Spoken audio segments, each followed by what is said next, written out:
Hey guys, it's Gaz. Welcome to another Warframe video. So today we are doing a loadout guide on Hildryn. Hildryn is the newest frame that's been added to PC, and she is really good. I've been playing her in a ton of different game modes, mostly arbitrations, interceptions, things like that where you want a mix of damage and CC. In interception, you don't really need the damage, but to have fun, you want to make sure you're killing things constantly. But yeah, mostly arbitrations where you do want to be killing things almost all the time. So I have a lot of stuff for you here today, guys. We have a ton of gear we're going to be going over, but we can handle basically any situation arbitration throws at us with this setup. So I'm really excited to show this to you. But before we get into that, I want to quickly give you some information on Hildryn's passive ability.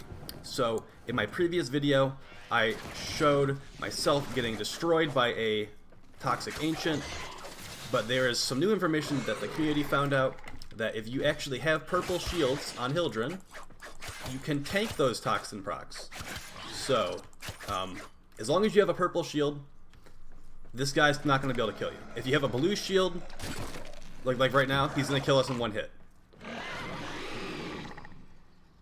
Come on, go for it.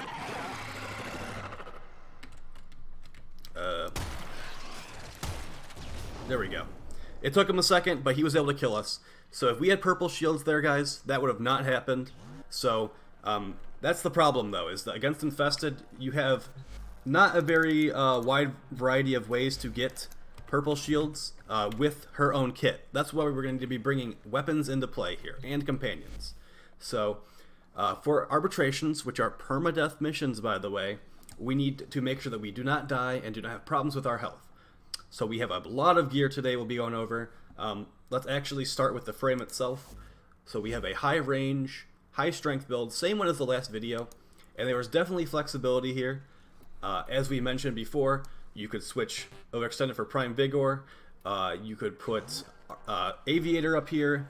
There's a ton of other stuff, guys. You can really run a lot of things. I've even heard of people running health and armor on her just to make it so you can tank those toxin procs even quicker. But as far as I'm concerned, this has been working out very well for me. I've never died in an arbitration with Hildryn. And yeah, this is just really good. You can CC a huge area with her 4. You can kill huge groups of enemies with her 1. It's just really nice. Lots of armor removal with her 2. No complaints here. Double barrier set. Not necessary, but definitely highly advised. Yeah, and then also as far as corrosive projection and enemy radar are concerned with Hildryn, if the enemies have no armor, you have no way of restoring your shields with her 2. So I'm definitely going to prefer enemy radar in Hildryn.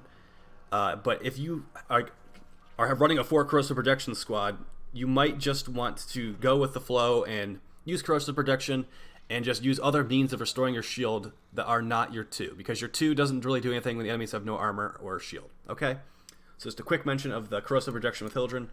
If your team's asking to do it, don't feel too bad about doing it, because we're going to go over some stuff in this video that will let you get your purple overshield and survive those toxin procs. Okay, so let's quickly go over the first weapon we're using here, which is the Prisma Grinlok. So this is the newest weapon that Barokatir has brought to us on PC, and it's really good. I honestly was surprised at how much fun it was to use, but the problem here, guys, is for a lot of people, they're not going to like it because it's a single shot rifle. You gotta be pretty precise with it. It can't really deal with hordes very well unless you put some punch through on it. But the main reason we're using this thing is because of this deadly sequence mod.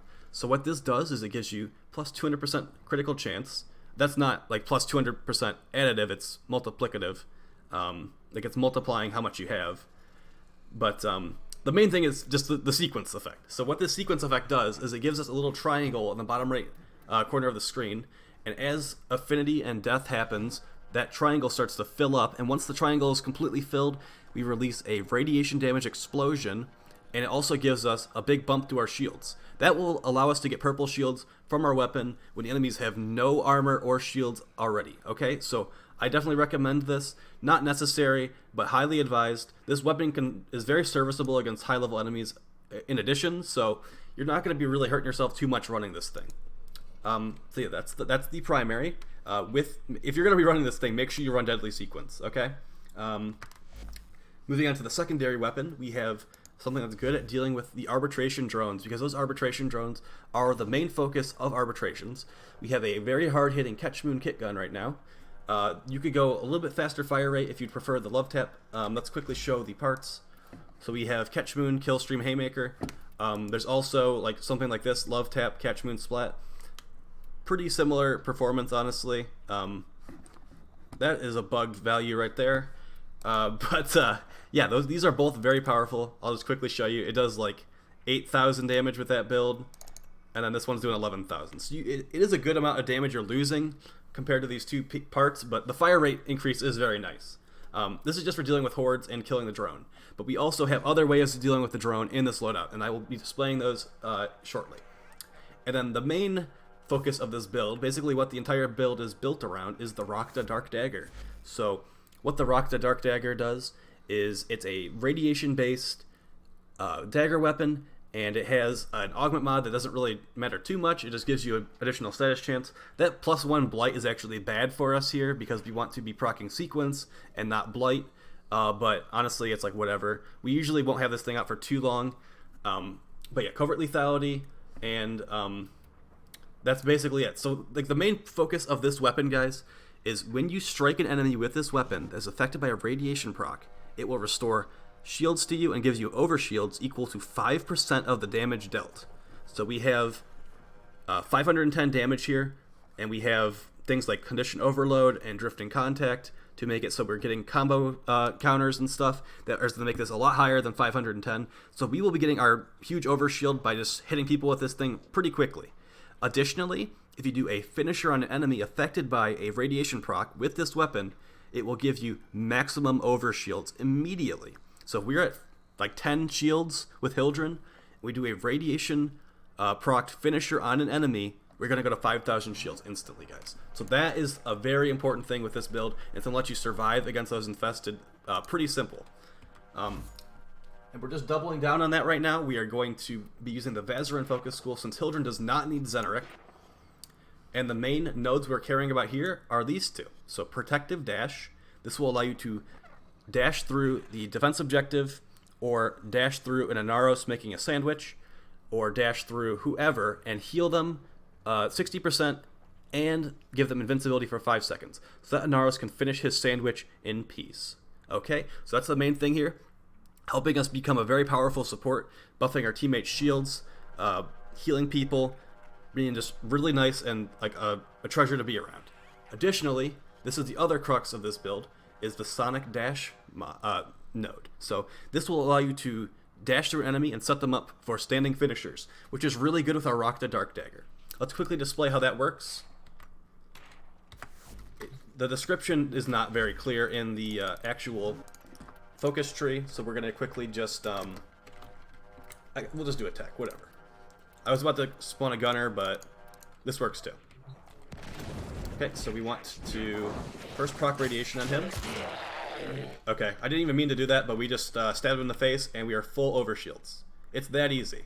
And since it's covert lethality, it scales very well, as like we could just, that could be a gunner, we could just stab him in the face, no problem, and yeah, pretty easy stuff, guys. It's very good. We're basically a shields Inaros right now, and yeah, because we could do finishers and stab people in the face very easily. So yeah, that's the covert lethality synergy we're going over there. Quickly to show the BALEFIRE. Still don't have a full build on this thing, but it doesn't really matter. I've actually thrown Magnum Force on here just to get more damage per shot. The accuracy loss, I haven't really been noticing it at all, to be honest. But yeah, this could use some more Forma to fit even more 90% and plus mods on here. And then as far as the Sentinel is concerned, we have Worm Prime. I prefer Worm Prime, but I do see that some people are using the Taxon. Taxon is actually really good for Hildryn because of this molecular conversion mod. So this will give you some overshield. There's also radiation proxy enemies, which is really good for our Rakta Dark Dagger. So if you were to build your Taxon out fully, you could probably get some really good value out of him. But I do prefer the Worm Prime Sentinel very highly, so I don't personally use this. But you definitely could get some value out of this, and it might actually be better for the build overall. But just, yeah, Worm Prime is the homie, so we stick with Worm Prime. And the main reason for that is the Negate mod, which prevents status effects every 5 seconds. Okay, so that's the stuff. That's the Warframe stuff. We are about to get into the Operator stuff now. So the Operator stuff, pretty important. But I want to just quickly show something really important right now, guys. Is I didn't notice this at first, but if you are in Hildryn's 4, so flying around, Anthem style, well, actually, never mind. Let's not even talk about that. You can push your operator button, and did you notice you can just jump out of your Warframe while it is in the Aegis Storm? So that's really nice. And you know why that's nice, guys? Because while you're at Aegis Storm, you cannot use your weapons. So we need to find a way to kill those shield drones while we are in our 4 and stay safe. But the problem with Hildryn is when you can use her Balefires in her 4, those do not affect the Arbitration drone. So that is the main problem we ran into with this build, and I can safely say we have a pretty good solution to that today. Okay, so let's spawn an Arbitration Shield Drone, the max level. You won't see these Arbitration Shield Drones for a good 30-40 waves in Arbitrations, but let's just spawn it anyway. Okay, so let's quickly go over there and show how the Balefire launcher does not work. We're gonna see. So we're gonna get some zeros, got some fat zeros on this drone. So that was the problem I was running into, and I'm like, oh man, is Hildryn just not gonna be good for this? We actually found the way, and the way is to use the operator amp. So that's a special amp I made for this, for smashing the drone. Unfortunately, we did not get a crit there, but when we get a crit, we can basically one-shot this drone. He's almost dead right now anyway, so there's the crit. So yeah, I made a special operator amp for this, and we are actually utilizing some not very well-known operator arcanes to make this easy. So we have Virtuous Surge. So what this does is it gives you, it basically just turns your amp into electricity. And that's really good because the Arbitration drone is coded as a robot, and electricity does extra damage to robots. So this will allow us to do about 27,000 damage with our operator amp. We are utilizing the Propa scaffold and the Certus brace. These are the two important parts for this special amp, guys. The prism is not very important. If I was to remake this amp in the future, I'd probably switch the Cantic prism to the Lega prism, which is the flamethrower. We're currently using the burst fire rifle, which has very good DPS. I just prefer the flamethrower overall. Okay, so this is the basically drone smasher, as I call it. We can use our Kitgun to kill those drones, but if you want to stay in your Aegis Storm, which is very good CC by the way, you're going to want to be using the operator. Okay, and then another synergy we're going with here is Magus glitch.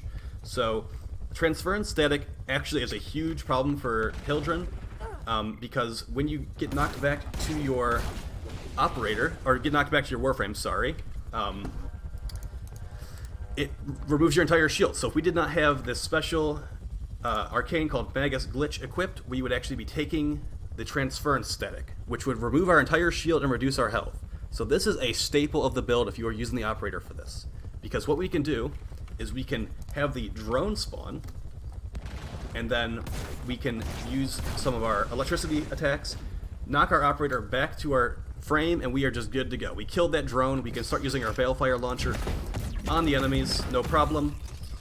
And the thing is, if we were not using Magus glitch and kind of abusing self-damage on the operator, if we push the operator button again, our frame would go to where our operator is, and we'd probably be in some bad positioning, honestly. So I'm going to recommend Magus glitch very highly for this playstyle. And honestly, like, Hildryn doesn't really need Magus elevate or Magus repair in the first place, so you're not missing out on too much.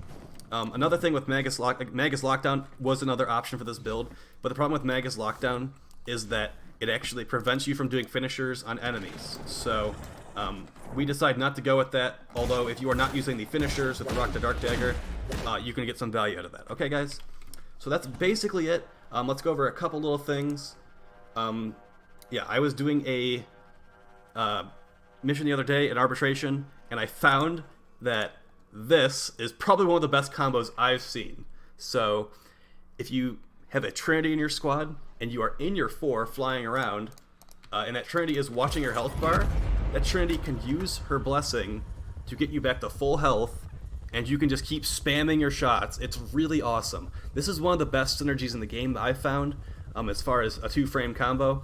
It reminds me of Farah Mercy or Pharmacy from Overwatch, and if you've ever seen that in Overwatch, you know how powerful it is. I'd say it's a similar power level in this game, although it's not a PvP game, so it's not as annoying. Okay, so yeah, I definitely recommend that combo if you have a friend who has Trinity and likes to watch people's health bars and heal them, because it is fun. I do that all the time too. Definitely give this combo a shot, because it's basically infinite shield Also, you're getting that damage reduction while you're flying around, and it's really good. I definitely highly recommend that team setup. Okay, guys? So yeah,